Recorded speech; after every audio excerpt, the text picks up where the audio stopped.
Ini bahayanya di sini. Apa yang ingin saya katakan? Kalau kita mampu mengendalikan yang ini, orang yang datang misalnya belajar, tapi ternyata pengajarnya terinfeksi penyakit di sini, itu bisa bermasalah.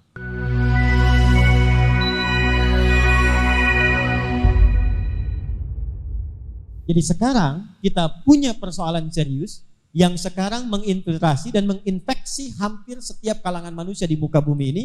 Ini yang melahirkan ketidakstabilan di masa kini. Itu yang disebut dengan penyakit hati, namanya maradun.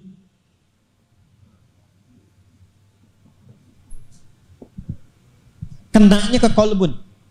Jadi kalau ini kenanya ke kepala, ke telinga, ke mata, ke kaki. Kalau ini langsung ke hati yang paling dalam, ke kolbun. Penyakitnya disebut maradun. Al-Baqarah ayat 10, fi qulubihim marad. Iri. Pernah dengar iri hati? Maaf, pernah dengar iri mata? Tidak ya? Pernah dengar iri akal? Tidak ya? Pernah dengar iri hati? Berarti penyakit iri hanya ada di kalbu. Dendam, dengki, ria. Pertanyaan saya, ada poli gigi di rumah sakit?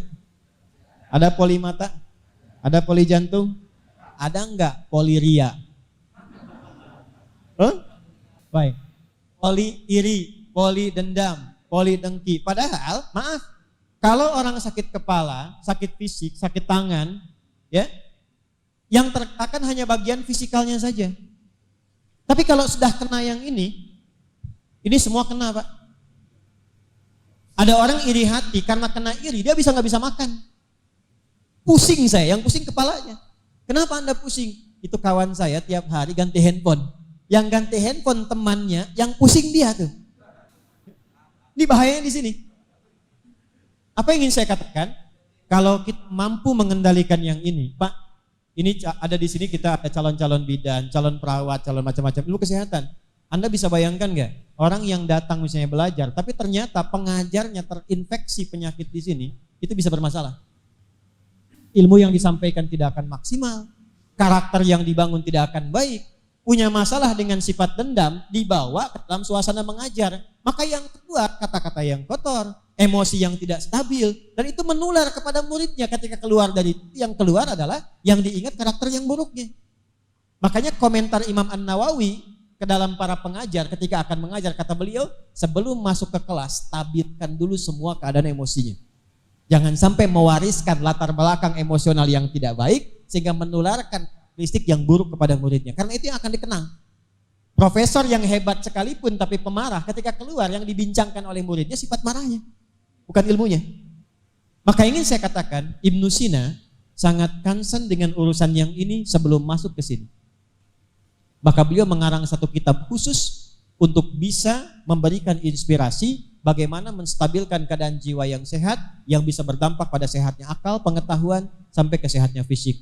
Maka obat bagi penyakit hati, kesehatannya di Quran disebut dengan syifa namanya.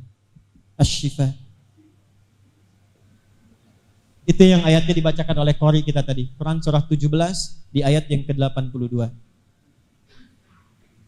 Wa nunazzilu minal Qur'ani ma huwa syifaun wa rahmatun lil mu'minin. Maka Ibnu Sina menulis kitab dinamakan dengan kitab Asy-Syifa.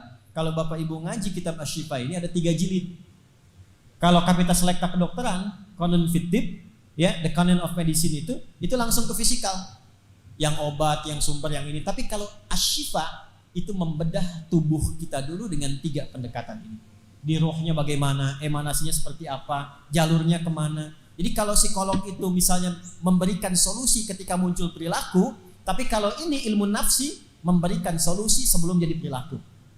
Di mana ditemukan semua itu? Wa nunazzilu minal Qur'an. Gak akan ditemukan kecuali dari Al-Quran.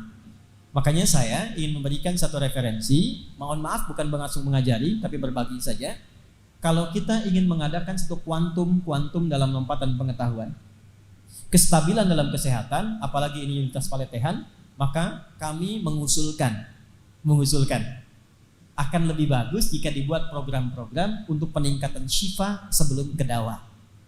Dengan membiasakan misalnya membaca Al-Quran, ya, mendekatkan diri pada Allah dengan takwa, rajin berpuasa, maka itu akan memberikan stabilitas dalam jiwa kita yang berdampak pada kesehatan rohani dan pengaruhnya langsung kepada akal dan fisikal kita.